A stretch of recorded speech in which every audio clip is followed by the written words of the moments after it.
The champagne in my glass had gone flat an hour ago, tiny bubbles clinging to the crystal sides like failed promises. I stared at the amber liquid catching the afternoon light streaming through the floor-to-ceiling windows of our Manhattan penthouse, watching the way it refracted into smaller fragments of gold. 3 years ago today, I'd stood in a cathedral wearing Vera Wang and promising forever to a man whose eyes had seemed to hold entire galaxies. Now, those same eyes couldn't be bothered to focus on his phone long enough to answer my call. I pressed redial for the 6th time, listening to the international ringtone that meant Nathan was still somewhere in Europe. Monaco, his assistant had said when I'd called the office this morning, trying to keep my voice light and wifely rather than desperate and abandoned. A last-minute business meeting that couldn't be postponed, even for our anniversary.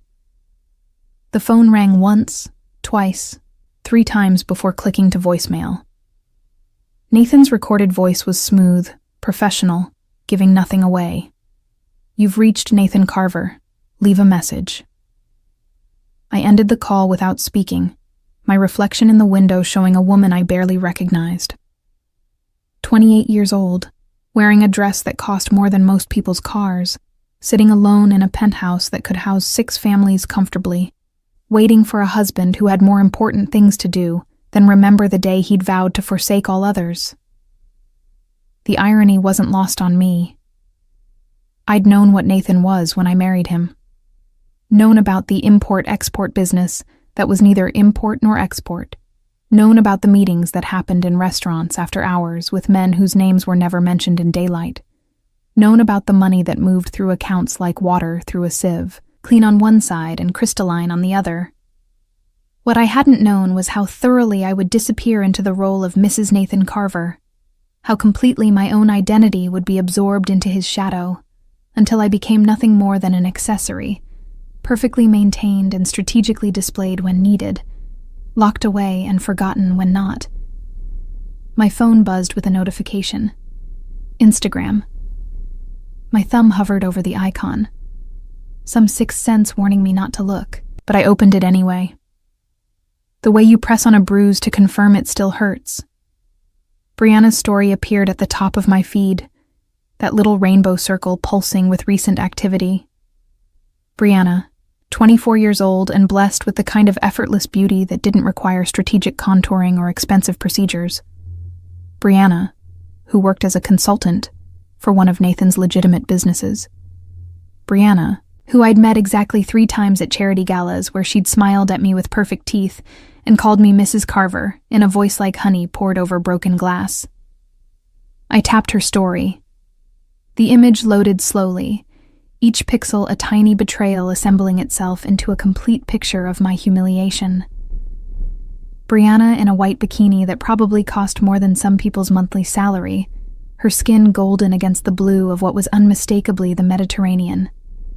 Her head tilted toward the camera, lips pursed in that practiced pout that somehow never looked ridiculous on people born after 1995. And there, just over her shoulder, close enough that his proximity was deliberate, was Nathan, my husband, wearing the sunglasses I'd bought him for his birthday, the Rolex I'd had engraved for our first anniversary, the swimming trunks I'd seen hanging in our closet just yesterday before he'd left for his business meeting. The caption read, "When the view is almost as perfect as the company Dr. Monaco life, Yacht Week, living my best life." I studied the image with the same detached focus I'd once used to analyze paintings in the museum Nathan and I visited during our courtship, when he was still pretending to be interested in culture, rather than just acquisition. Every detail told a story. The angle of Nathan's shoulders, relaxed in a way they never were at home. The proximity of their bodies, comfortable and familiar. The timestamp, 43 minutes ago, which meant he'd been ignoring my calls while posing for selfies with his mistress. The penthouse suddenly felt smaller, the walls pressing in despite its 3,000 square feet of luxury. I stood, my legs steadier than they had any right to be, and walked through rooms designed by an architect whose name carried weight in circles that mattered.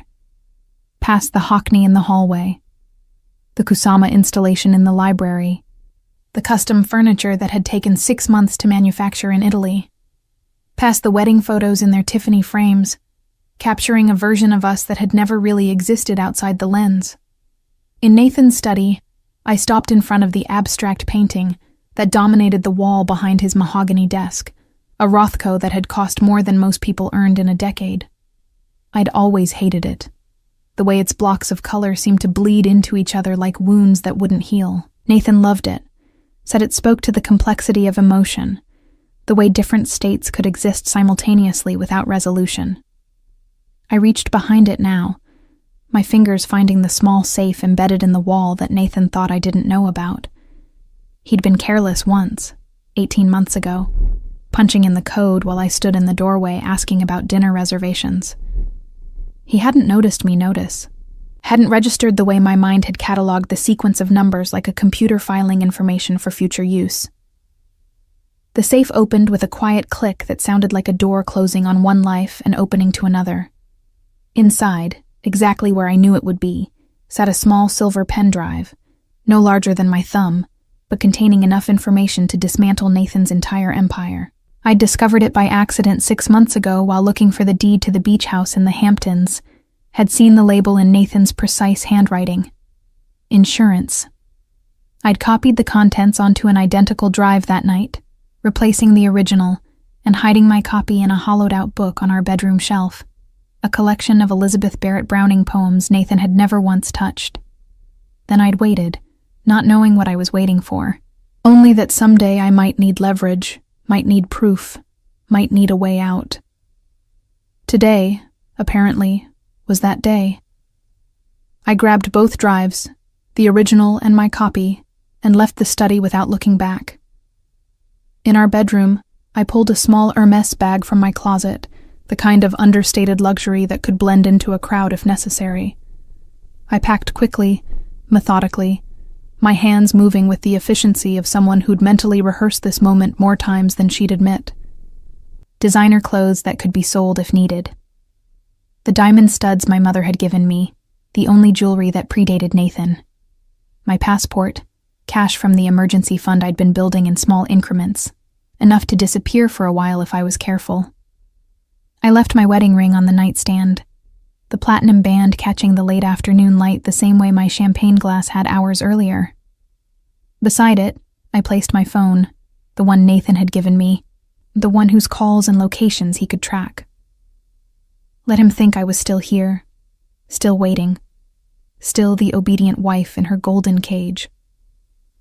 The penthouse elevator descended silently, carrying me away from 3 years of carefully constructed illusions. I watched the numbers decrease, each floor a small deletion of the person I'd been. By the time I reached the lobby, nodded to the doorman who would later tell Nathan I'd left carrying only a small bag and wearing sunglasses despite the cloud cover, I was already someone else. Someone with nothing left to lose and everything to destroy. The city swallowed me into its afternoon crowds and I let it. Just another woman in designer clothes walking with purpose toward a destination she couldn't quite name. My mind was already working through possibilities, connections, people Nathan had mentioned and then dismissed. People who existed on the periphery of his world with their own agendas and grievances. One name kept surfacing, rising through the chaos of my thoughts like a life raft in stormy water. Dominic Castellano. Nathan's former partner, his rival, the man he'd edged out of a lucrative territory dispute 2 years ago. The man whose name he only spoke with a mixture of respect and contempt, which meant he was dangerous, capable, and nursing a wound that had never properly healed. I'd met Dominic exactly once, at a charity gala Nathan couldn't avoid attending. He'd been courteous, distant, his eyes passing over me the way people look at art in a gallery when they're really thinking about something else. But I'd seen the way he'd watched Nathan across the room later that evening. The calculation in his gaze, the patient assessment of a predator who knew his moment would come. That moment, I decided as I hailed a taxi and gave an address in Brooklyn I'd memorized but never visited, was now. The revenge might be served cold, as the saying went, but mine would be calculated, devastating, and delivered by the one person Nathan had underestimated completely. The wife he'd forgotten was watching, learning, and waiting for her own moment to strike. The taxi dropped me in front of a building that didn't match the luxury I'd grown accustomed to, but radiated a different kind of power. Red brick, pre-war construction, the kind of place that had witnessed decades of the city's evolution and absorbed its secrets into the mortar. Dominic Castellano's legitimate business operated from the third floor, a consulting firm that advised on international acquisitions and navigated the complicated terrain where legal enterprise met less savory necessities. I stood on the sidewalk for a moment, the weight of the pen drives in my bag suddenly feeling heavier, more consequential. This wasn't just leaving Nathan. This was declaring war. Choosing a side in a conflict I'd spent 3 years pretending didn't exist. Once I walked through that door, there would be no returning to the penthouse, no reconciliation over couples therapy and renewed vows. There would only be the aftermath, and I would have to live in whatever landscape remained when the dust settled. The building's lobby smelled like old wood and industrial cleaner, a stark contrast to the penthouse's carefully curated scent of expensive candles and fresh flowers. I took the stairs rather than the elevator, needing the physical exertion to steady my nerves, my heels clicking against worn marble in a rhythm that sounded like a countdown. The third-floor hallway was empty, lined with frosted glass doors bearing the names of various businesses. Castellano Consulting occupied the corner suite, its door slightly ajar, warm light spilling into the corridor. I pushed it open slowly, the bell above announcing my arrival with a delicate chime that seemed too cheerful for the moment. A reception area greeted me, tastefully furnished but not ostentatious. A woman in her 50s sat behind a desk, her silver hair pulled back in a severe bun, her eyes sharp and assessing as they traveled over me. She didn't smile, but she didn't frown either, just waited with the patience of someone who'd learned to read situations before speaking. "I need to see Dominic Castellano," I said, my voice steadier than I felt. "Tell him Cassandra Carver is here with a business proposition he'll want to hear." Her eyebrow lifted fractionally at Nathan's surname, but she reached for her phone without comment, pressing a button and speaking in low tones I couldn't quite catch. A moment later, she nodded toward a door to her left. "Mr. Castellano will see you. Third door on the right." The hallway beyond was quieter, thicker carpet absorbing sound. I could hear my own breathing, feel my pulse in my throat as I approached the indicated door. It stood open, and through it I could see Dominic seated behind a desk, reading something on his computer screen with the focused intensity of a man who didn't waste time on distractions. He looked up as I entered, and I saw the moment of recognition followed immediately by calculation. He'd aged well in the 2 years since I'd seen him, 42 now, and wearing it with the kind of authority that came from surviving in a world where weakness was fatal.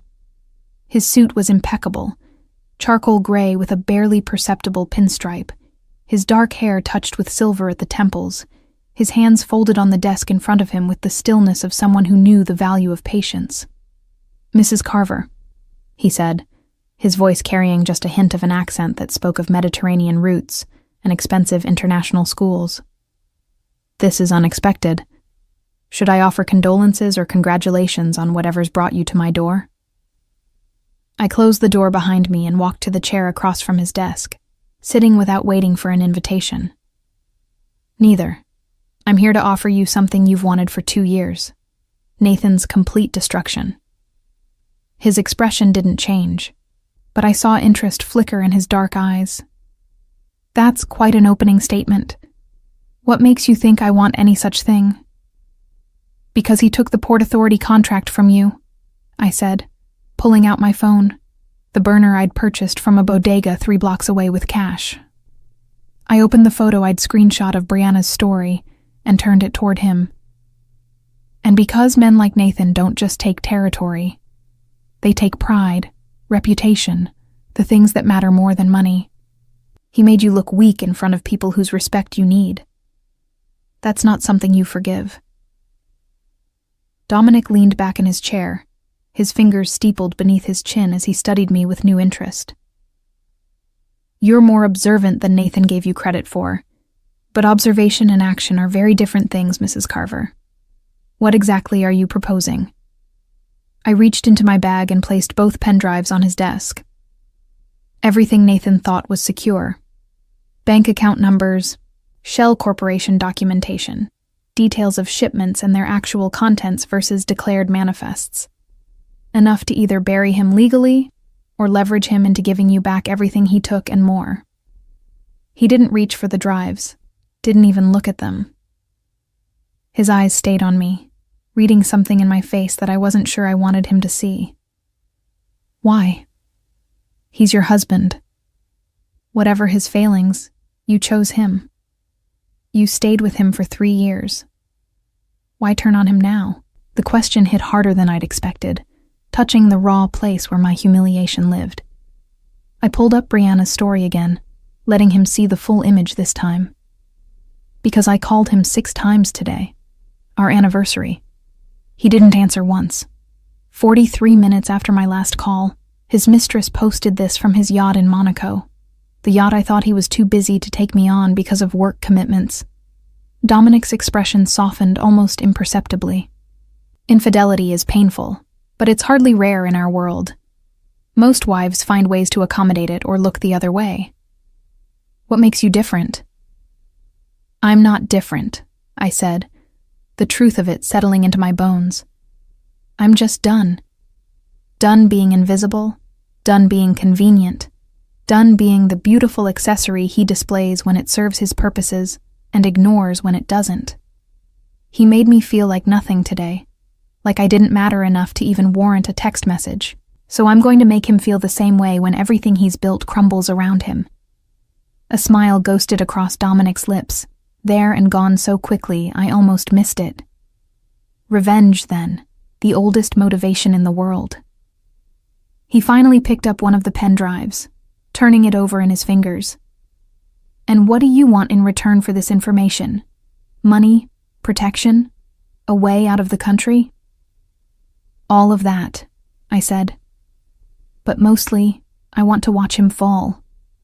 I want to be there when it happens, when he realizes that the wife he dismissed as irrelevant was the one who destroyed him. I want him to know it was me." Dominic stood, walking to the window that overlooked the Brooklyn street below. Dusk was falling, the city's lights beginning to sparkle in the gathering darkness.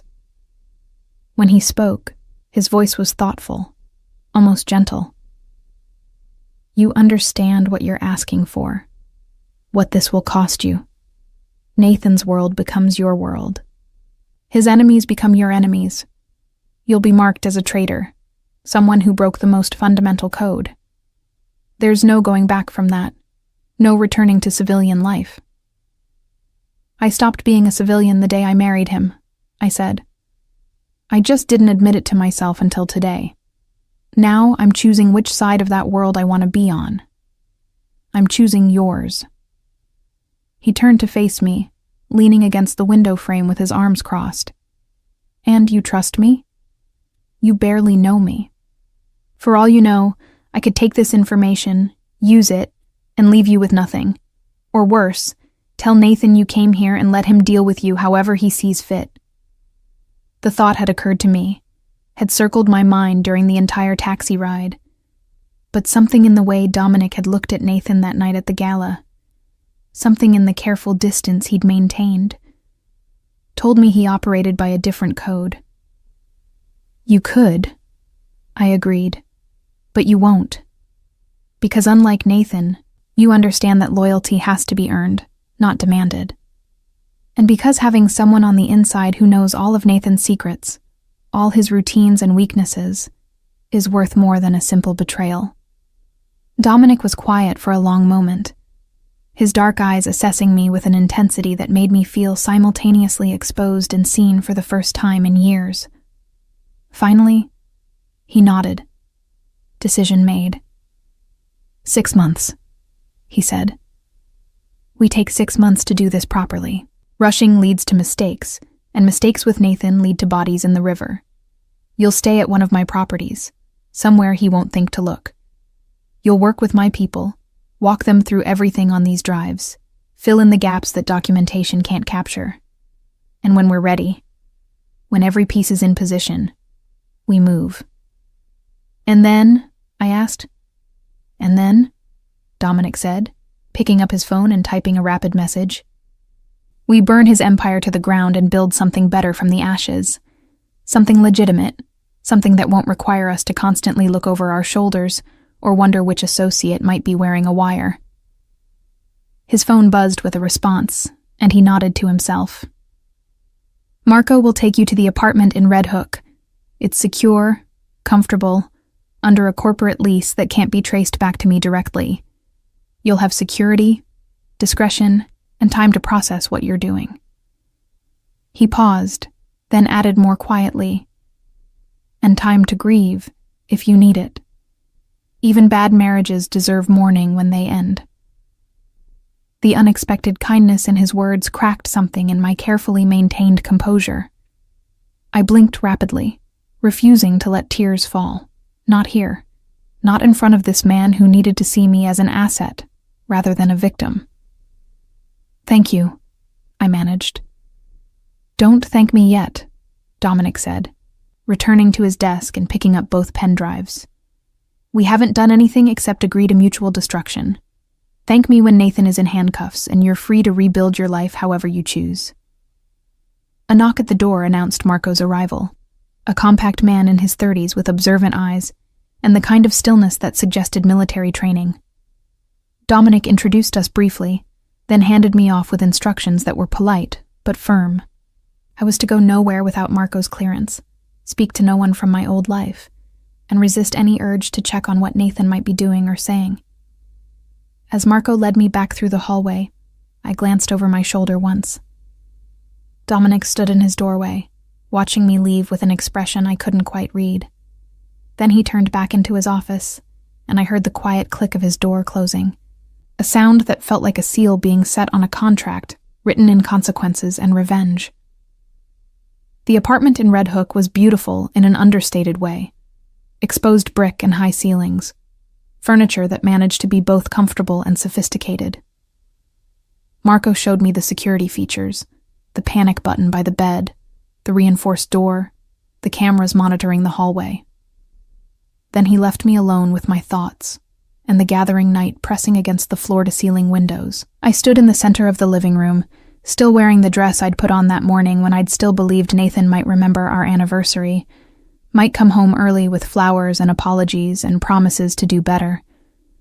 The woman who'd put on that dress felt like a stranger now, someone naive and hopeful who I'd left behind in the penthouse along with my wedding ring. My new phone buzzed with a text from an unknown number. I opened it to find a message from Dominic. "First rule of war. Know when you've crossed the line you can't uncross. Sleep well, Cassandra. Tomorrow we start planning how to destroy your husband." I looked at my reflection in the darkened window, seeing the ghost of who I'd been overlaid with the shadow of who I was becoming. Then I turned away, toward the bedroom, and whatever future I'd just chosen, and didn't look back. The following 6 months unfolded with the methodical precision of a military campaign. I spent my days in Dominic's Brooklyn office, sitting across from accountants who explained how Nathan moved money through layered corporations like a shell game, lawyers who mapped out which laws he'd broken and how to prove it, and federal agents who operated in that gray space where prosecutorial discretion met strategic convenience. At night, I returned to the Red Hook apartment that had become both sanctuary and cell, its walls closing in as I realized the full scope of what Nathan had built, and more disturbingly, my own complicity in never asking the right questions. I'd been willfully blind.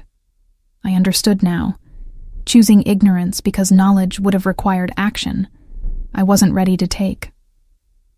Dominic was present for most of the sessions, sitting quietly while I walked his team through Nathan's routines, his contacts, the small details that seemed insignificant, but revealed patterns. Where he kept his second phone, the one he thought I didn't know about. Which restaurants he used for which kinds of meetings. The assistant who scheduled his legitimate appointments versus the one who arranged his other business. Tell me about the yacht, Dominic said one afternoon in late October, 4 weeks into our collaboration. We were alone in his office, his team having departed for the day, the autumn light slanting through the windows in golden bars that caught the dust motes floating between us. I looked up from the financial document I'd been annotating, my chest tightening at the mention of the vessel that had started all of this. The Belladonna. He bought it 2 years ago, registered under a Cayman Islands corporation. He said it was for client entertainment. Client entertainment, Dominic repeated, his tone dry. Is that what we're calling it now? He pulled up something on his computer, turning the screen toward me. Security footage from a Monaco marina, dated the day of our anniversary. Nathan and Brianna boarding the yacht, her hand in his, both of them laughing at something I would never hear. The image shouldn't have hurt anymore. I'd spent 4 weeks dismantling my marriage in spreadsheets and testimony, reducing 3 years of my life to evidence in a federal case. But seeing them together, seeing the ease of his smile, the way he touched her lower back with casual possession, sent a spike of pain through my chest that stole my breath. I need you to tell me everything about her, Dominic said, not unkindly, but with the insistence of someone who understood that sentiment had no place in strategy. Brianna Hartwell, how they met, how long it's been going on, what she knows about his business. I swallowed against the tightness in my throat. They met at a gallery opening 18 months ago. Nathan collects contemporary art, uses it to launder money sometimes, buying pieces for inflated prices from sellers who are actually shell corporations he controls. She was there with her previous boyfriend, some hedge fund analyst. Nathan approached her, charmed her, had her hired at one of his companies within a week. And the relationship? Started almost immediately, as far as I can tell. I found hotel receipts in his suit pocket about a year ago, charged to one of the business accounts. The Carlisle, always the same suite. When I asked him about it, he said it was for out-of-town clients who needed last-minute accommodations. I laughed without humor. I believed him. I wanted to believe him. Dominic's expression remained neutral, but something in his eyes suggested understanding, perhaps even sympathy. What does she know about the business? The real business. I thought back to the few conversations I'd overheard, the fragments of information I'd pieced together from Nathan's careless comments. More than she should. Nathan likes to impress people, especially women. He would talk about deals in vague terms, make himself sound more powerful than he was.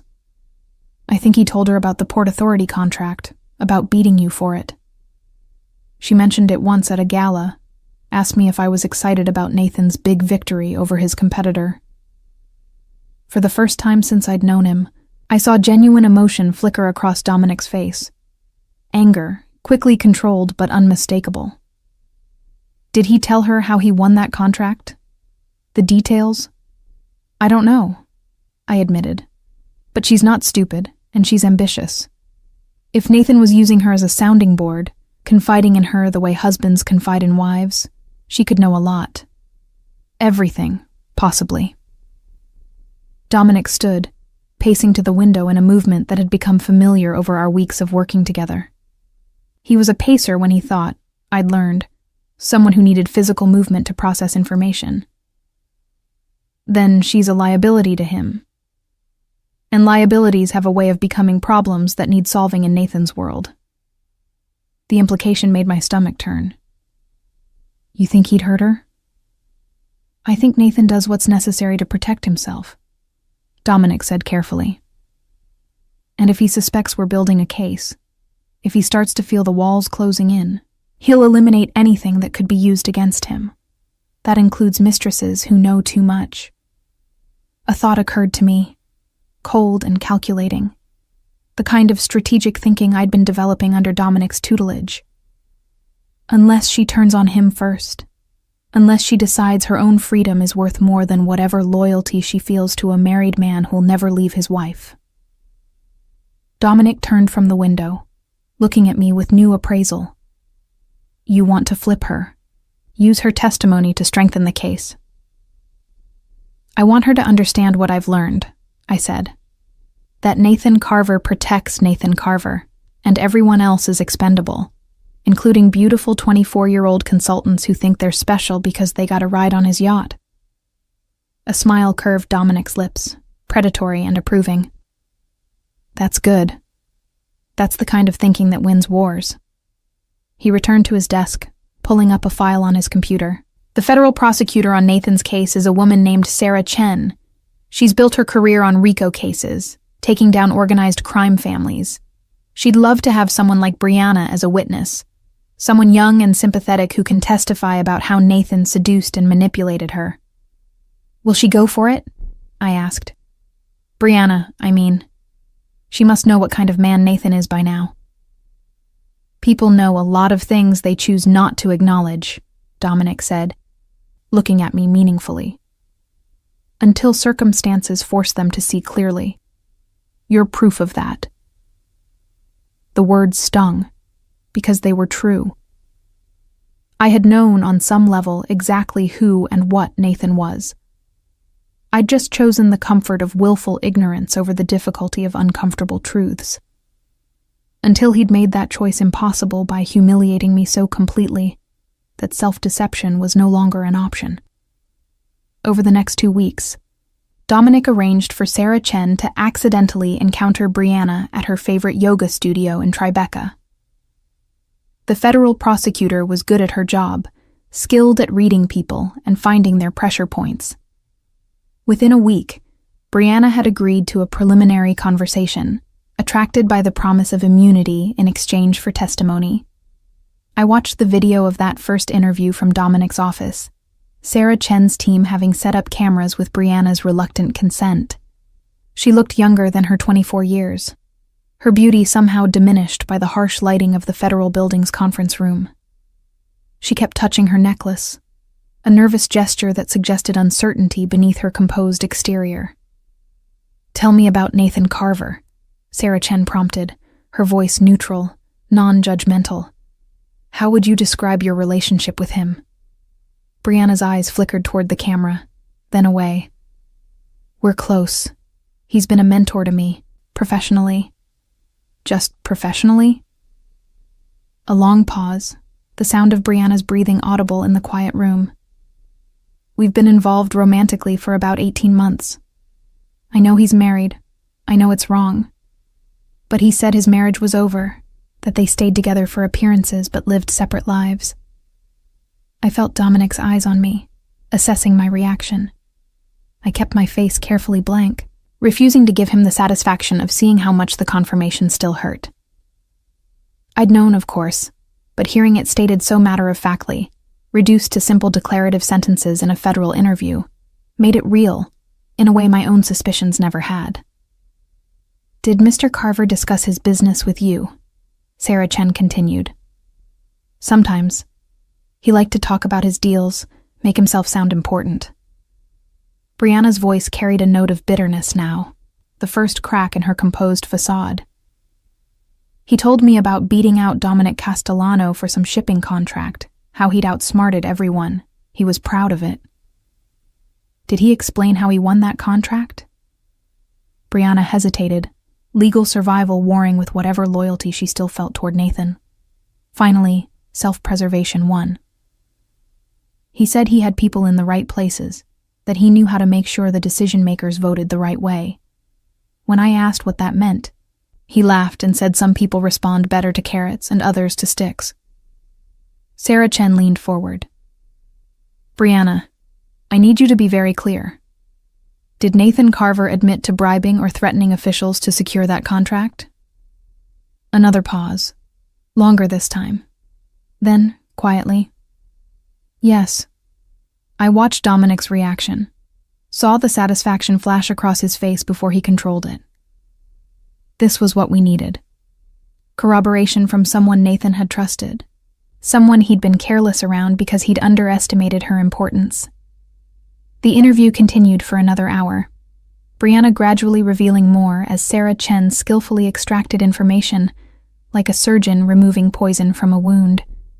By the end, she'd provided enough testimony to support multiple charges, bribery, fraud, money laundering, the foundation of a RICO case that could bring Nathan's entire operation crashing down.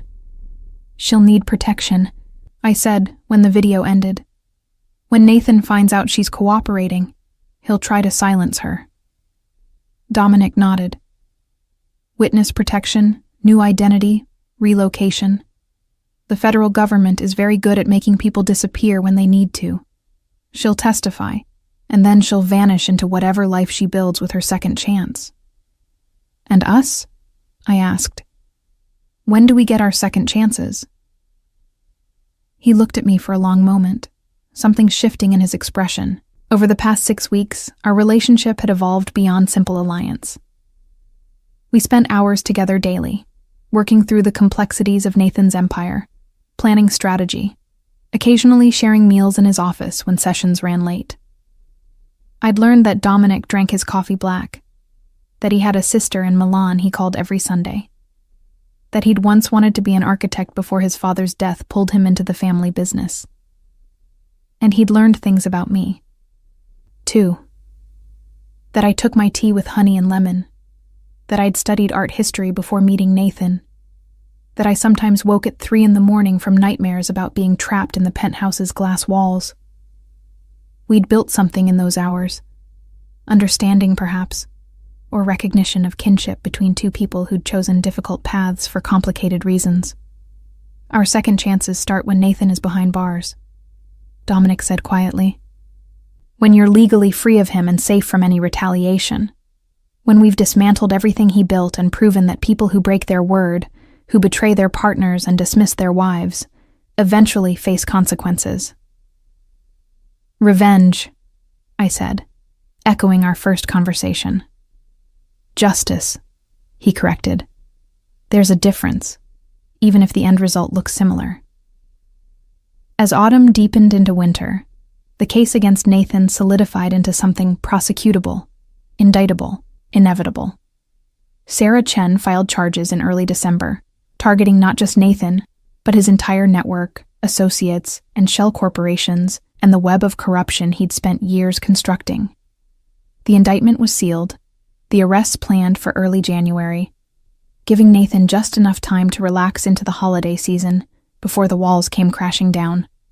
I spent Christmas Eve in the Red Hook apartment, watching snow fall over the East River, while Dominic worked late at his office, finalizing details with the federal team. My phone, the burner I'd been using for 6 months, buzzed with a message from him. "It's done. Arrests happen January 3rd. You should stay inside until it's over. Let Marco bring you anything you need. And Cassandra, for what it's worth, you did the right thing." I wasn't sure if I believed that. The right thing, the moral thing, felt like abstractions when measured against the concrete reality of what I'd done. I'd betrayed my husband, destroyed his life's work, ensured he'd spend years or decades in prison. That it was deserved, that he'd earned every consequence coming his way, didn't change the fundamental truth that I'd crossed a line most people never even approached. But as I looked out at the city sparkling with Christmas lights, thinking about Nathan somewhere in Manhattan, probably with Brianna, probably laughing and drinking expensive champagne without a thought for the wife he'd discarded, or the reckoning approaching like an avalanche, I felt something settle in my chest.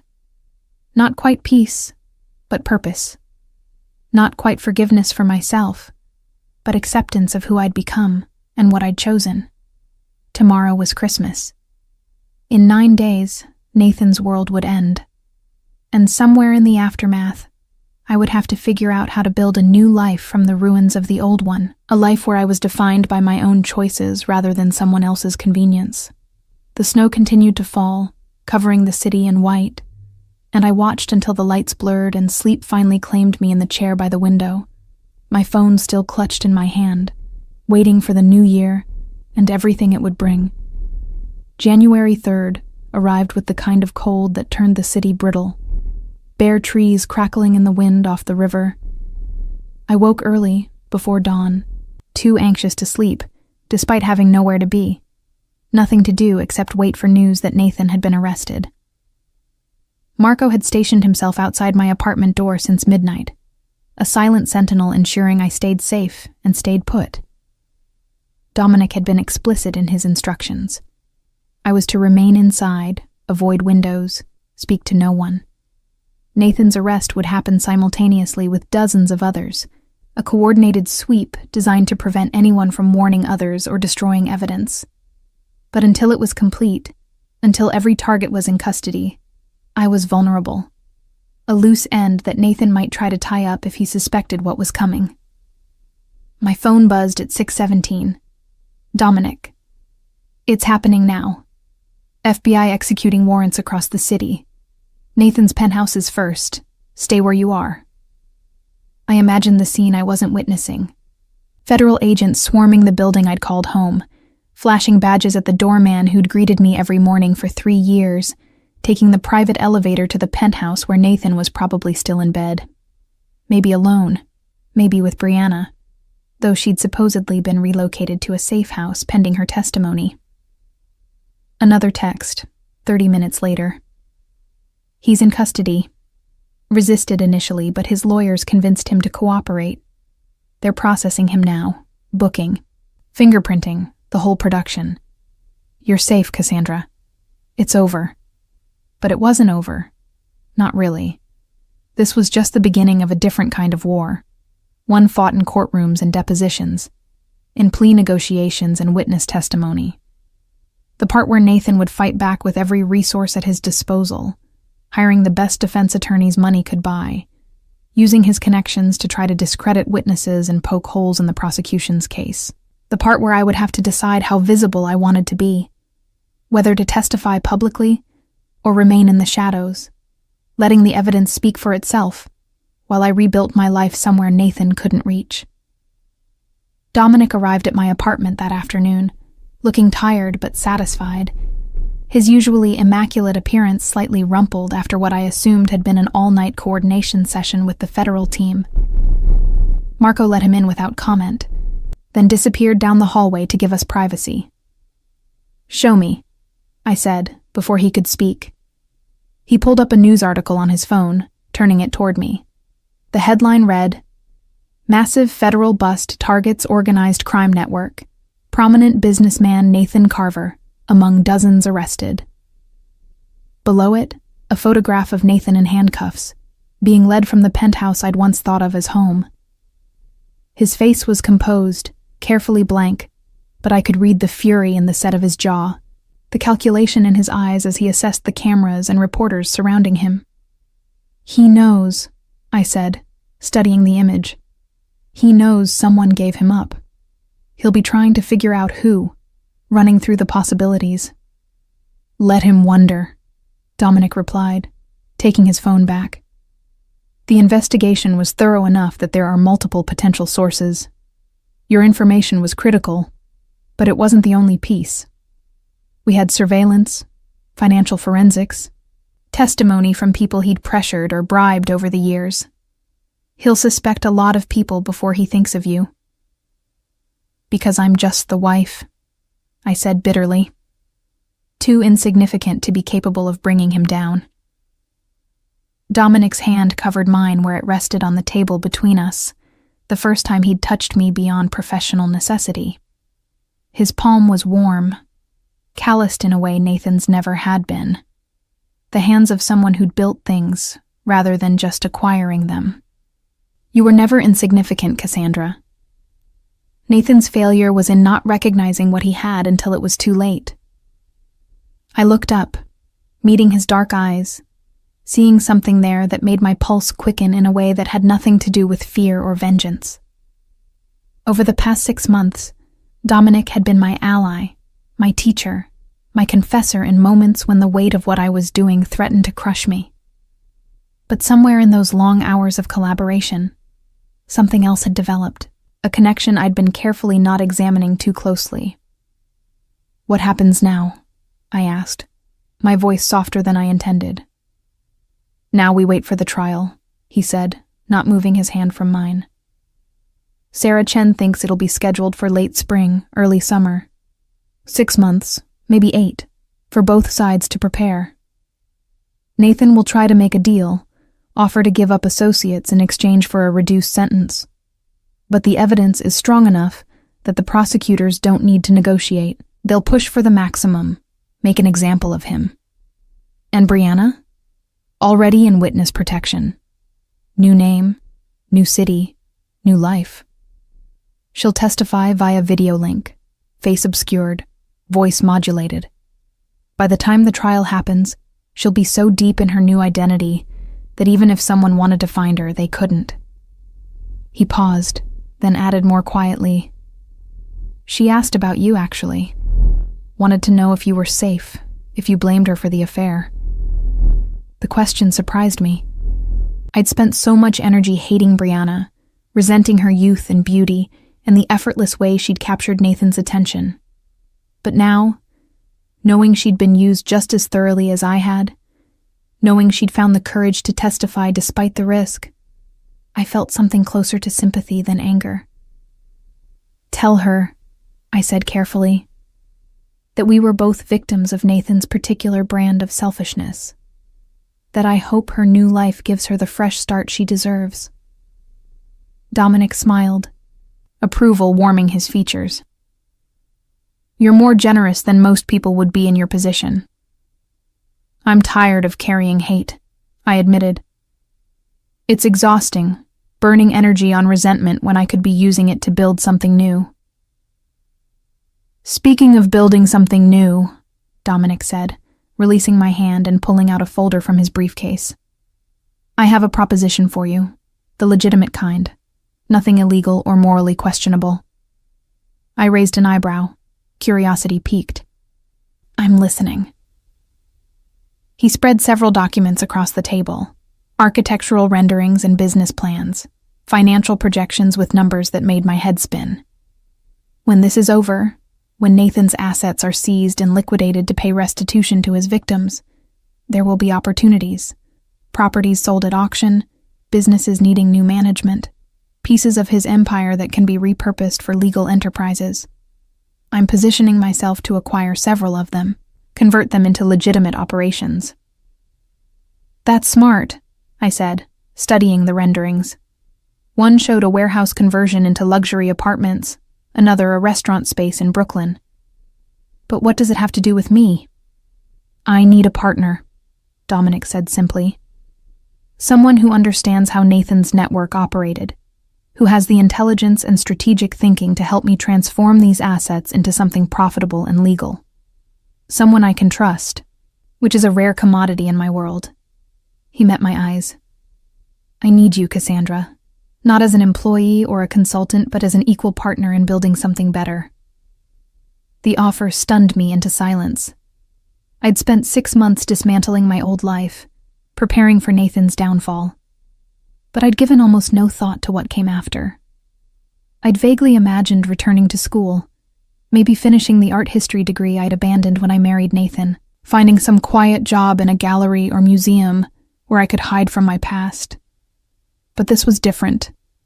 This was active participation in creating a future, using the skills I'd developed during my marriage and the knowledge I'd gained during its dissolution to build something meaningful, something mine. In a way, nothing had been mine since I'd signed the marriage license and become Mrs. Nathan Carver. "I don't have any capital to invest," I said, the practical objection emerging first. Nathan controlled all the finances. "When we divorce, I'll get something in the settlement, but it'll be tied up in legal proceedings for years." "I don't need your money," Dominic said. "I need your expertise, your insights, your ability to see patterns and opportunities. Your investment would be intellectual, strategic. We'd structure it as a partnership with equal equity once you're legally free to enter into such agreements." "Equal?" I repeated, skeptical. "You're putting up all the capital, taking all the financial risk. Why would you give me an equal stake?" He leaned back, regarding me with that calculating intensity I'd grown familiar with. "Because I've watched you work for 6 months, Cassandra. I've seen how you think, how you plan, how you turn obstacles into advantages. You're worth more than money. You're worth the kind of partnership that builds empires rather than just maintaining them." The compliment settled into my chest, warm and unfamiliar. Nathan had praised me occasionally, usually for how I looked or how well I'd played hostess at some important dinner. But he'd never respected my mind, never seen me as anything more than decorative and convenient. Dominic offering me partnership, real partnership with equal standing, felt like a validation I hadn't known I'd been craving. "I'll need time to think about it," I said, though part of me already knew what my answer would be. To consider what it would mean, getting involved in business with you when we barely know each other outside of this specific context. "We know each other better than most business partners do when they start," Dominic countered. "We've been through a crisis together, seen each other at our worst and our most determined. That's a stronger foundation than most partnerships have." He wasn't wrong. The past 6 months had forged a connection between us that felt more substantial than anything I'd built with Nathan in 3 years of marriage. We'd been allies in the truest sense, working toward a common goal with shared stakes and mutual trust. But there was something else, too. Something I'd been carefully not acknowledging in the spaces between our professional conversations. An awareness that had grown gradually, imperceptibly, until I'd found myself noticing the way Dominic's voice softened when he spoke to me. The way his eyes followed me when he thought I wasn't looking. The careful distance he maintained as though fighting an urge to close the space between us. "Is this just business?" I asked, the question escaping before I could stop it. "Or is there something else you're proposing?" Dominic went very still, his expression unreadable. When he spoke, his voice was measured, careful. "Right now, it's business. You're still married, still legally bound to Nathan, even if emotionally you've been done for months. I won't complicate your situation by adding elements that could be used against you in divorce proceedings, or make you question whether my offer of partnership comes with expectations you're not ready for." "And later?" I pressed, needing to know, needing to understand what this was becoming. "Later," he said quietly. "When you're free and safe, and I've had time to figure out who you are without Nathan's shadow, if there's something between us worth exploring, we can discuss it. But not now. Not when you're vulnerable, and I'm in a position of power. That's not how I do business. And it's definitely not how I'd approach anything personal with you." The answer was more honest than I'd expected, more respectful of my position than I'd experienced in years. Nathan had never considered my autonomy, my need to make choices from a place of strength rather than necessity. Dominic offering me space and time, even as he acknowledged the possibility of something more, felt like a gift I hadn't known to ask for. "Thank you," I said, meaning it more than he probably understood. "For the offer, for the honesty, for treating me like someone whose choices matter." "Your choices have always mattered, Cassandra," he replied. "You just haven't been in a position to exercise them freely. That changes now. Everything changes now." He stayed for another hour, walking me through the business proposals in detail, explaining his vision for transforming Nathan's criminal empire into legitimate enterprises that could employ people, serve communities, create value rather than just extracting it. His enthusiasm was contagious, his strategic thinking impressive, and I found myself getting excited about possibilities I'd never considered. By the time he left, promising to send me more detailed documents to review, the winter sun was setting over the East River, painting the water in shades of gold and amber. I stood at the window, watching the city transform in the fading light, feeling something shift inside me. For 6 months, I'd been focused on destruction, on tearing down everything Nathan had built and ensuring he paid for his betrayals. But destruction was only half the story. The other half was creation, building something new from the rubble, something better and stronger and more honest. And maybe, I thought as I watched lights begin to sparkle across Brooklyn and Manhattan, maybe I could build that with Dominic. Not just businesses and partnerships, but a life that was truly mine, defined by choices I made freely rather than circumstances that trapped me. My phone buzzed with a message. Sarah Chen. Trial date set for June 15th. You'll need to be available for pre-trial depositions starting in March. Are you willing to testify if needed? I looked at the message for a long moment, considering what it would mean to face Nathan in court, to publicly detail his crimes and betrayals, to be cross-examined by defense attorneys who would try to make me look like a vindictive ex-wife rather than a credible witness. Then I thought about Brianna, young and scared, but brave enough to come forward. About the other victims of Nathan's greed and manipulation, people whose lives he'd damaged without thought or remorse.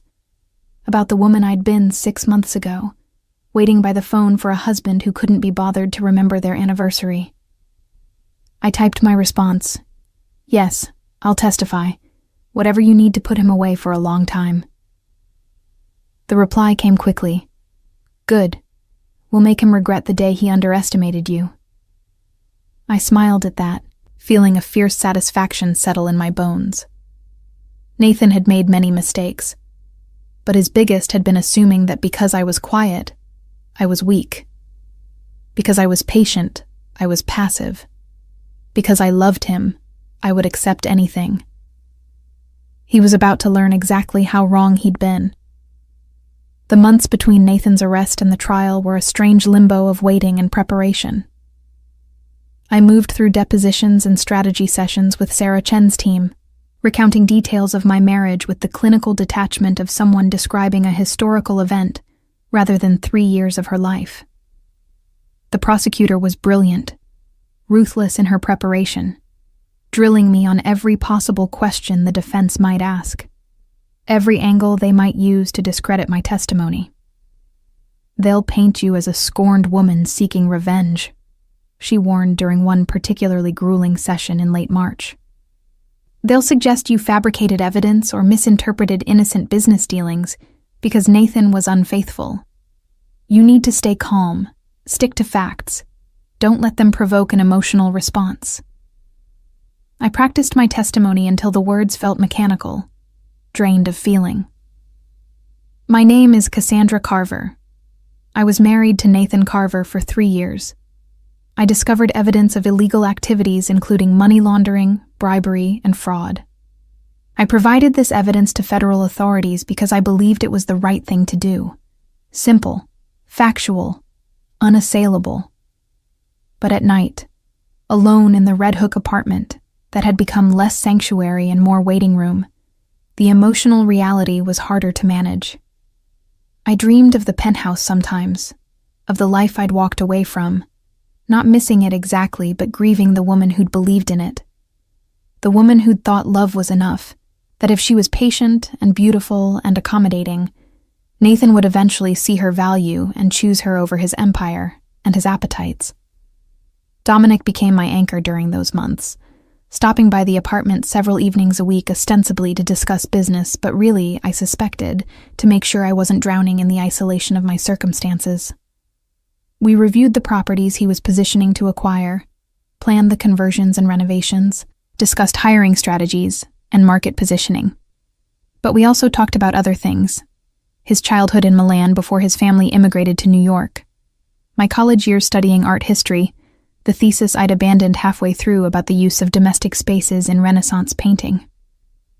The books we'd read, the places we wanted to travel. The versions of ourselves we'd put aside to become who we currently were. "Do you regret it?" I asked him one evening in early May, as we shared takeout Thai food from containers spread across my coffee table. "Getting into this life, I mean. Taking over your father's business instead of becoming an architect." Dominic was quiet for a moment, considering the question with the seriousness he brought to everything. "I regret that I didn't have more choices," he said finally. "My father died when I was 23, and there were people depending on the business continuing, families who'd worked for us for generations. Walking away would have meant leaving them vulnerable to people like Nathan, who would have absorbed the territory and eliminated anyone loyal to my father." He met my eyes. "But I don't regret building something lasting from what I inherited. I just wish it could have been on my own terms from the beginning." "And now?" I asked. "With these new ventures, the legitimate businesses, is that you getting back to what you wanted originally?" A smile curved his lips. "Maybe. Or maybe it's discovering what I want now is different from what I wanted at 23. Maybe it's finding that building something with the right partner matters more than building exactly what I'd imagined alone." The words hung in the air between us, laden with meaning. Neither of us was quite ready to address directly. We were still in the waiting period, still in the limbo between my old life ending and a new one beginning. I was still technically married to Nathan, still defined by his surname, still carrying the weight of 3 years I couldn't simply erase with divorce papers. But something was growing between Dominic and me, careful and slow, like a plant pushing through concrete. A recognition of compatibility, of shared values beneath our different exteriors, of the possibility that destruction and creation could coexist, that the same forces that brought down an empire could build a new one from its ashes.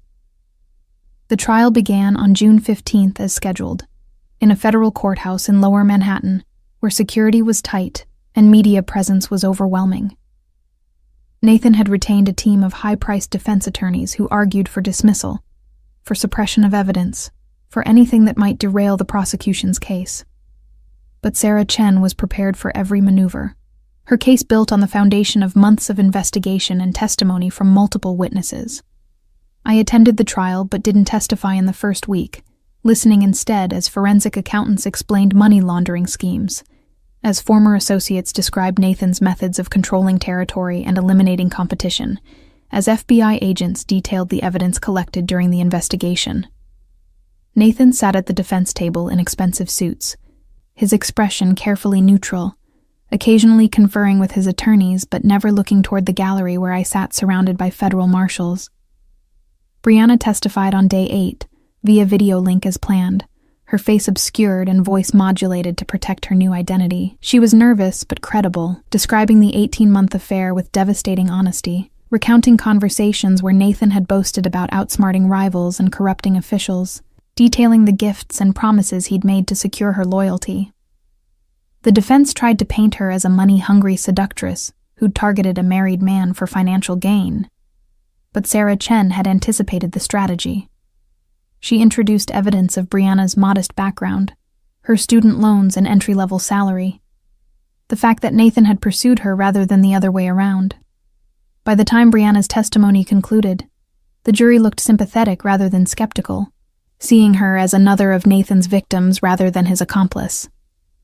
I was called to testify on day 12, a warm June morning when thunderstorms threatened but hadn't yet broken. I wore a navy suit that Dominic had helped me select, professional and understated, the kind of outfit that conveyed seriousness without drama. My wedding ring was absent, divorce proceedings having been initiated shortly after Nathan's arrest. The marriage officially dissolved 2 weeks before the trial began. Sarah Chen led me through my testimony with practiced efficiency.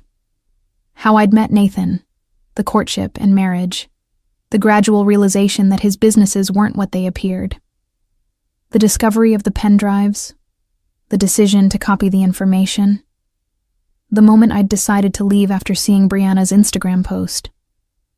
"Why did you decide to provide this evidence to authorities?" Sarah Chen asked, her voice gentle but firm.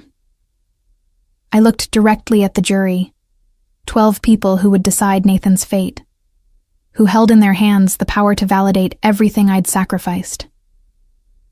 Because I realized that the man I married didn't exist, that I'd been in love with a carefully constructed image rather than a real person. And because staying silent would have made me complicit in his crimes, would have meant accepting that some people are above consequences simply because they have money and power. I paused, gathering my thoughts. I wanted to believe in justice, in the idea that doing the right thing matters even when it's difficult, especially when it's difficult. The cross-examination was brutal, exactly as Sarah Chen had warned. Nathan's lead attorney, a sharp-faced woman named Patricia Moore, tried every angle to discredit me, suggested I'd fabricated evidence out of jealousy over the affair.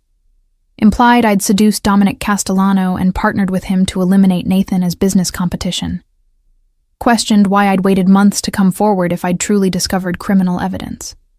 But I'd been prepared, had practiced staying calm and factual, had learned to deflect attempts to provoke emotional responses. When Patricia Moore suggested I'd married Nathan for his money and turned on him when I found a wealthier protector, I looked her in the eye and said quietly, "I married Nathan because I believed he loved me. I left him because I realized he was incapable of loving anyone more than he loved power and control. The evidence I provided was real, verifiable, and documented by federal investigators. My motivations don't change the facts of his crimes." The jury's faces told me they believed me, or at least found me more credible than the defense's narrative. When I was finally dismissed after 2 days of testimony, I felt hollowed out but also lighter, as though speaking the truth publicly had lanced some infected wound I'd been carrying. Dominic was waiting outside the courtroom when I emerged, his presence solid and reassuring among the chaos of reporters and security. He didn't say anything, just offered his arm, and I took it, letting him guide me through the crowd to a waiting car that whisked us away from the courthouse toward a destination he wouldn't name. We drove north, out of Manhattan, and into Westchester County, finally pulling up to a small Italian restaurant I didn't recognize, tucked away on a quiet street, in a town whose name I'd already forgotten. Dominic had reserved a private dining room in the back, away from windows and prying eyes, a sanctuary where we could decompress without performance or observation. "You did well today," he said once we were seated, wine poured and menus ignored on the table between us. "Better than well. You were credible, composed, unshakable. The jury believed you." "It doesn't matter if they believed me," I said, exhaustion making me honest. "It matters if they convict him, if they decide the evidence is strong enough to send him to prison for the rest of his life." "They will," Dominic said with certainty. "The case is too strong, the witnesses too credible, the documentation too thorough. Nathan will be convicted, Cassandra. And when he is, you'll finally be free." Free. The word felt foreign, like a concept I'd read about but never experienced firsthand. I'd gone from my parents' house to college to Nathan's penthouse, always belonging to someone or something, always defined by relationships, rather than existing independently. The idea of freedom, of autonomy, of building a life based entirely on my own choices, was terrifying and exhilarating in equal measure. "What if I don't know how to be free?" I asked, voicing the fear I'd been carrying. "What if I've spent so long being someone's daughter, someone's wife, someone's witness, that I don't know how to just be Cassandra?" Dominic reached across the table, taking my hand in his. "Then you figure it out, one choice at a time. You already started by leaving Nathan, by providing evidence, by testifying. Those were all choices you made independently, based on your own values and judgment. The rest is just continuing in that direction. With you?" I asked, needing to know where we stood now that the trial was nearly over, now that the thing that had brought us together was reaching its conclusion. His thumb traced circles on the back of my hand, the gesture intimate and tender. "If you want." I meant what I said about the business partnership, about building something legitimate together. But I also meant the part about waiting until you're ready, until you've had time to discover who you are without Nathan's influence. He paused, his dark eyes holding mine. "I'm not going anywhere, Cassandra. I'll be here whether you're ready tomorrow or next year or never. But I'd be lying if I said I wasn't hoping for tomorrow." The honesty in his words, the patient desire, made something crack in my carefully maintained composure. I'd spent months being strong, being strategic, being everything the situation required. But here, in this quiet room with this man who'd stood beside me through the worst period of my life, I could finally let myself feel the full weight of everything I'd been carrying. Tears came, sudden and unexpected, spilling down my cheeks despite my attempts to hold them back. Dominic was there immediately, moving from his side of the table to mine, pulling me against his chest, and letting me cry into his expensive shirt while he murmured soft reassurances in Italian, words I didn't understand but that soothed anyway, through their gentle cadence. When the storm finally passed, leaving me wrung out and empty, but also cleansed, I pulled back enough to look at him. "I'm sorry," I said, embarrassed by the emotional display. "Don't be," he replied, using his thumb to wipe away the tears still clinging to my cheeks. "You've been holding everything together for months, being strong when you had every right to fall apart. You're entitled to break a little, especially with someone who won't judge you for it." "Is that what you are?" I asked. "Someone who won't judge me?" "I'm someone who sees you," Dominic said simply. "Not as Nathan's wife or as a witness or as a victim, but as Cassandra, intelligent, brave, capable of extraordinary things when given the chance. That's who I see, and that's who I want to build something with, whether it's just business or something more." The kiss happened naturally, inevitably, his lips meeting mine with a gentleness that made my heart ache. It was nothing like kissing Nathan had been, nothing performative or possessive about it. This was exploration, question and answer, a tentative bridge between what we'd been and what we might become. When we finally pulled apart, both breathing harder, Dominic rested his forehead against mine. "Too soon?" he asked, concern threading through his voice. "Maybe," I admitted. "But maybe also exactly right. Maybe I've spent too long waiting for the perfect moment instead of recognizing that the right moment is the one where you're brave enough to choose what you want." "And what do you want, Cassandra?" I thought about the question, about the woman I'd been 6 months ago waiting by the phone, about the woman I'd become through the process of dismantling my old life, about the woman I wanted to be going forward. "I want to build something real," I said finally. "Something honest and earned, not given to me by a man who saw me as a possession.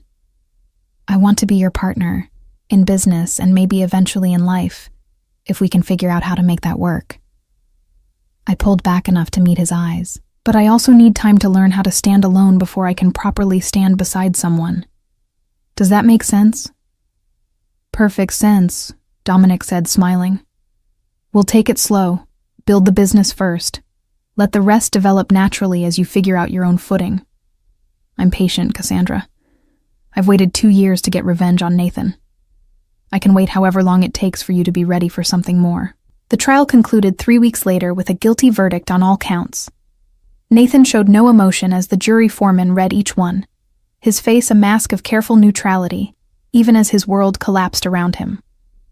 Sentencing was scheduled for August, but everyone knew he'd receive the maximum, 25 years to life for the RICO charges alone, more when the other convictions were factored in. I watched from the gallery as marshals led him away in handcuffs, this man I'd promised to love forever. This stranger who'd used me and discarded me and now would spend what remained of his life in a federal prison.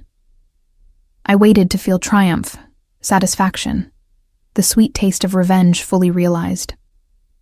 Instead, I felt only closure. The ending of something that had needed to end, the final page of a chapter I could now leave behind. Dominic was beside me, his hand finding mine as we stood to leave. "How do you feel?" he asked quietly. "Free," I said, and meant it. Finally. Actually free. We walked out of the courthouse together, into the bright August sunshine, toward whatever future we would build from the ashes of everything that had burned. 2 years. That's how long it took for the dust to settle completely, for Nathan's empire to be fully dismantled and parceled out, for the legal proceedings to conclude, and the media attention to fade. 2 years during which I learned who Cassandra was when she wasn't defined by Nathan's shadow, or the mission to destroy him. The business partnership with Dominic flourished beyond either of our expectations. The warehouse conversion in Red Hook that had been one of his first proposals became a boutique hotel that won architectural awards and operated at 90% occupancy year-round. The restaurant in Brooklyn evolved into a small chain of 3 locations, each featuring locally sourced ingredients and employing people from the neighborhood, giving opportunities to those who needed them most. We acquired 6 of Nathan's former properties at auction, transforming them from money laundering fronts into legitimate enterprises. A shipping company that had been used to smuggle contraband now moved legal goods with proper documentation and fair labor practices. A construction firm that had specialized in bribing inspectors now built affordable housing that passed every code. An import business that had trafficked in stolen art now dealt in legally authenticated pieces and partnered with museums for traveling exhibitions. I found my footing in the work, discovering talents I hadn't known I possessed. I was good at seeing potential in broken things, at imagining how spaces could be reimagined and repurposed. My art history degree, abandoned and gathering dust, became relevant again as I curated collections for the hotel and consulted on gallery partnerships. The attention to detail I'd developed as Nathan's wife, noticing everything while appearing to notice nothing, translated into strategic planning and risk assessment that saved us from costly mistakes. Dominic and I worked side by side through it all, equal partners in every sense. We argued sometimes, passionate debates about direction and strategy that left us both energized rather than angry. We celebrated victories together, opening each new venture with champagne toasts and quiet satisfaction. We supported each other through setbacks, the permits that didn't come through, the contractors who cut corners, the unexpected expenses that threatened timelines. And slowly, carefully, we built something personal alongside the professional. Dinners that started as working meetings evolved into actual dates.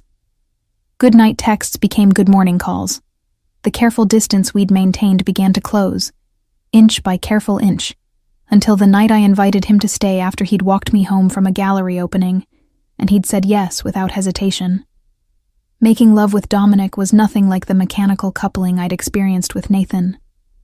This was discovery, genuine interest in my pleasure and my responses, patience and tenderness mixed with passion that left us both breathless and laughing in the tangled sheets of my bed. Afterward, he'd held me close, his fingers tracing idle patterns on my shoulder while we talked until dawn about everything and nothing, building intimacy through words and silence in equal measure. "Move in with me," he'd said, as morning light filtered through the windows. "Not because it's practical or convenient, but because I want to wake up next to you every day. Because I want to build a life with you, not just a business." I'd said yes without hesitation, recognizing the rightness of it, how different this choice felt from the decision to marry Nathan. This wasn't about security or image or filling a void. This was about actively choosing partnership with someone who saw me clearly and still wanted me, who challenged me to be better while accepting exactly who I was. We moved into a townhouse in Brooklyn Heights, a compromise between Dominic's preference for Manhattan and my need for space away from the penthouse's ghost. We furnished it together, arguing good-naturedly over artwork and furniture, creating a home that reflected both of us, rather than one person's vision imposed on the other. The first year passed in a blur of work and building, our relationship developing alongside our empire. We traveled when we could, spending a long weekend in Montreal, a week in Iceland, always working even on vacation, but choosing to work together on things we cared about. We hosted dinners for our growing circle of friends, people from the neighborhood and the business world, creating community where before there had been only isolation. Nathan's sentencing in that first August gave him 28 years, ensuring he'd be in his 60s before he was eligible for parole. I didn't attend the hearing, having said everything I needed to say during the trial. Dominic went, though, representing both of us, and returned with news that Nathan had looked diminished somehow, the prison jumpsuit and institutional setting stripping away the veneer of power he'd always worn like armor. "He asked about you," Dominic had said that evening as we shared wine on our brownstone's roof deck, the city sparkling below us. "Wanted to know if you were happy." "What did you tell him?" That happiness wasn't something you owed him information about. That you'd moved on and built a life that had nothing to do with him. Dominic had paused, then added more quietly, "But for what it's worth, I hope you are happy. With the work, with us, with everything you've created." I'd considered the question seriously, looking inward with the kind of honest assessment I'd learned through therapy and time. "I am," I'd said finally. "Not perfectly, not without complications, but genuinely happy in a way I didn't know was possible. Is that strange? To find happiness in the ruins of my worst mistakes?" "I think it's human," Dominic had replied. "We don't get to choose the circumstances that shape us, only how we respond to them. You responded by building something better. That's not strange, Cassandra. That's remarkable." The proposal came during our second winter together, on New Year's Eve, as we watched fireworks over the East River from our roof. Dominic had been quieter than usual all evening, thoughtful in a way that suggested he was working up courage for something. "Marry me," he'd said, as the final explosions painted the sky in gold and silver. "Not because it's what people do, or because it makes business sense, but because I want to spend my life with you. Because you've made me believe in partnership and trust, and the possibility that two people can build something together that's stronger than what either could create alone." He'd produced a ring then, not a massive diamond like Nathan had given me, but an elegant sapphire surrounded by smaller diamonds, the setting vintage and unique. "I had it made from a stone my grandmother brought from Italy," he'd explained. "Something old, something with history, because I think we both understand that the past matters even as we build the future." I'd said yes through happy tears, sliding the ring onto my finger and marveling at how perfectly it fit, how right it felt to be choosing this again, with full knowledge of what marriage meant and who I was within it. We married 6 months later in Tuscany, in a small ceremony at a villa overlooking vineyards that had been producing wine since before Columbus sailed. Just us, Dominic's sister and her family, and a handful of close friends who'd supported us through the transition. No media, no social performance, just genuine celebration of commitment freely chosen. I wore a simple cream silk dress that felt like me, carried wildflowers from the villa's garden, and spoke vows we'd written ourselves about partnership and growth, about loving the person someone is while supporting who they're becoming. Dominic had cried when I'd promised to stand beside him through whatever came, to be his equal partner in building dreams and weathering storms, and his tears had made mine flow freely as well. The reception was held at a long table under string lights and stars, featuring food prepared by the villa's chef from ingredients grown on the property. We danced to a single song, Dominic holding me close while the small orchestra played, his lips brushing my temple as he murmured, "Thank you for choosing me, for taking a chance on building something together." "Thank you for waiting," I'd replied, "for giving me time to figure out who I was before asking me to be someone's wife again, for seeing me as a partner rather than a possession." Our honeymoon was spent traveling through Italy, visiting the places Dominic remembered from childhood, creating new memories in the spaces where his old ones lived. We talked about the future during long dinners in small trattorias, about expanding the business into other cities, about maybe starting a family if that was something I wanted, about the 1,000 small and large ways we might continue building our life together. "Do you ever regret it?" Dominic asked one evening, as we sat on our hotel balcony overlooking Lake Como. "Everything that happened, the choices you made, the destruction of your marriage, if you could go back and do it differently, would you?" I'd thought about Nathan's Instagram post that had started everything, about the humiliation and rage I'd felt seeing him with Brianna while I sat alone on our anniversary, about the months of planning, and the trial, and the slow reconstruction of myself from the pieces he'd left behind. "I regret marrying him in the first place," I'd said honestly. "I regret not seeing who he was before I committed my life to him. But I don't regret leaving or providing evidence or any of the choices I made after that moment of clarity. Those choices led me here, to you, to a life I actually want, rather than one I settled for because I didn't know better was possible. "And now?" he'd asked. "What do you want now?" I'd looked at this man who'd stood beside me through transformation, who'd offered partnership when I'd expected judgment, who'd waited patiently while I learned to stand on my own before standing beside him. "This," I'd said simply. "I want this life we're building, this partnership we've created, this future we're imagining together. I want to keep growing the business, keep transforming broken things into beautiful ones, keep learning who we can be together." I'd paused, then added more softly, "And maybe I want a family. Children we can raise together to value honesty and partnership, and the courage to leave situations that diminish them." Dominic's smile had been radiant, full of joy and promise. "Then that's what we'll build. All of it. Together." We returned to New York with renewed purpose, throwing ourselves into expanding the business while also beginning conversations about starting a family. The 3rd anniversary of Nathan's arrest passed without fanfare, just a quiet acknowledgement between us that we'd come far from that moment of rupture and revenge. I thought about Nathan sometimes, wondered if he reflected on his choices in the isolation of prison, if he understood what he'd lost through his arrogance and cruelty. But mostly I didn't think about him at all. He'd become a footnote in my story rather than its central character, a cautionary tale about the danger of losing yourself in someone else's narrative.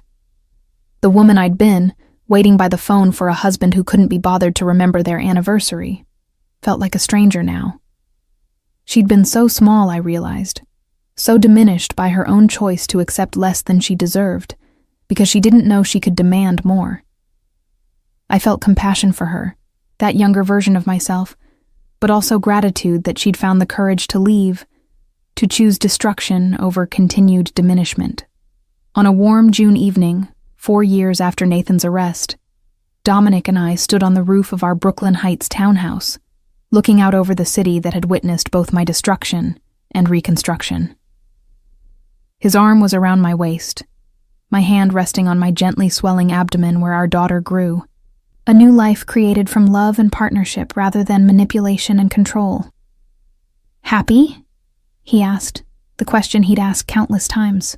Always checking, always making sure I was choosing this life rather than simply accepting it. "Deliriously," I replied, meaning it with every fiber of my being. "You?"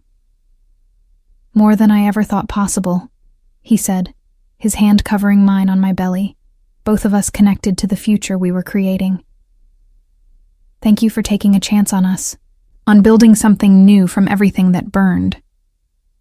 I looked at the lights of Manhattan sparkling across the river, at the empire we'd built together from the ashes of Nathan's downfall, at the life we'd chosen with full knowledge and honest intention. "Thank you for seeing me," I said, "for waiting while I learned to see myself, for being the kind of partner who makes marriage feel like freedom rather than captivity." We stood together as the sun set and the city lights began to glow. 2 people who'd found each other in the aftermath of destruction and chosen to build something better. The past would always be part of our story, the choices we'd made, and the consequences we'd weathered. But it didn't define us, didn't limit what we could become or create together. That night, as we lay in bed with Dominic's hand resting on my belly and our daughter kicking against his palm, I thought about the Instagram post that had shattered my world 4 years earlier. About Brianna's smiling face and Nathan's casual dismissal of my worth. About the rage and humiliation that had driven me to Dominic's office with nothing but revenge in my heart. And I felt grateful, strangely and genuinely grateful for that moment of absolute clarity, for the destruction that had forced me to rebuild myself into someone stronger and more honest. For the path that had led me here, to this bed, to this man, to this life I'd chosen rather than settled for. Sometimes I thought as sleep claimed me, the best revenge isn't destruction at all. It's building something so beautiful, so genuine, so perfectly yours, that the person who tried to diminish you becomes irrelevant to your happiness. Nathan had his prison sentence, his empire in ruins, his reputation destroyed.